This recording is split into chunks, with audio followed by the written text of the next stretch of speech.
On the moves against Huawei and the implications, let's turn to global business executive Ryan Patel.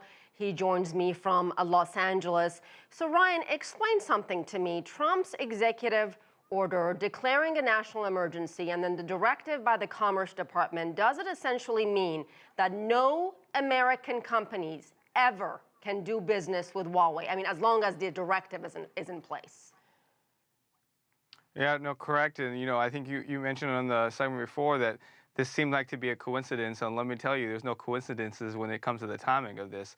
Obviously, what we had saw, and I was here on The World Today last Saturday saying it'll be very interesting to see what's going to happen this week. And this was one component that the U.S. had in their back pocket to kind of get not only China's attention, but to your point, to put a lot more pressure that would feel hurt. This tension has been there for months now. Obviously, it hasn't came up, and all of a sudden, it came up this week.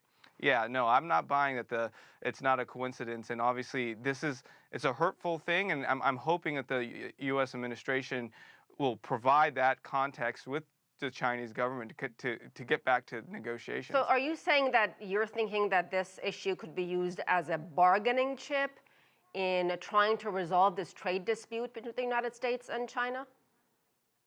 We've already seen this once already. We've seen this story last year where it was in the middle of the trade talks. All of a sudden it went away because they dealt with a separate issue. And again, and that was the time when it went to the second degree. Are you referring to ZTE? And again,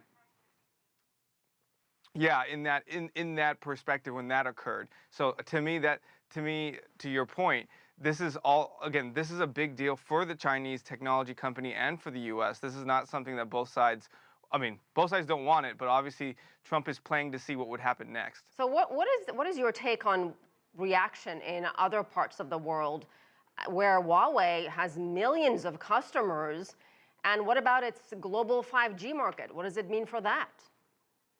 Yeah, definitely it's going to hurt consumers in any kind of war or trade war or any kind of sanctions on a certain company, especially in this case.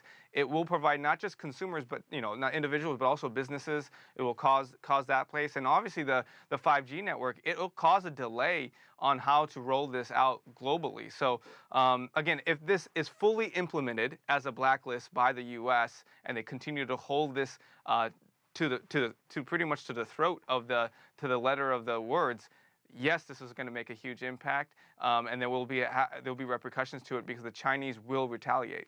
The Trump administration argues Huawei is a security risk. It's being used as a tool spying for Beijing. Does the administration has it really offered any evidence in this case? Well, this is interesting.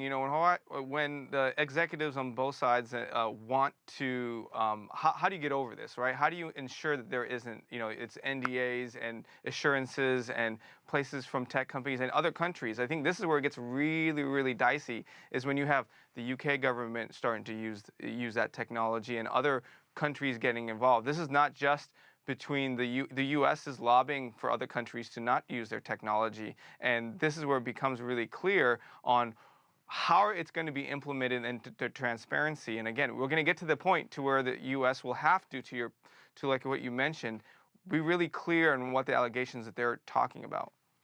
Ryan Patel joining me from Los Angeles. Thank you.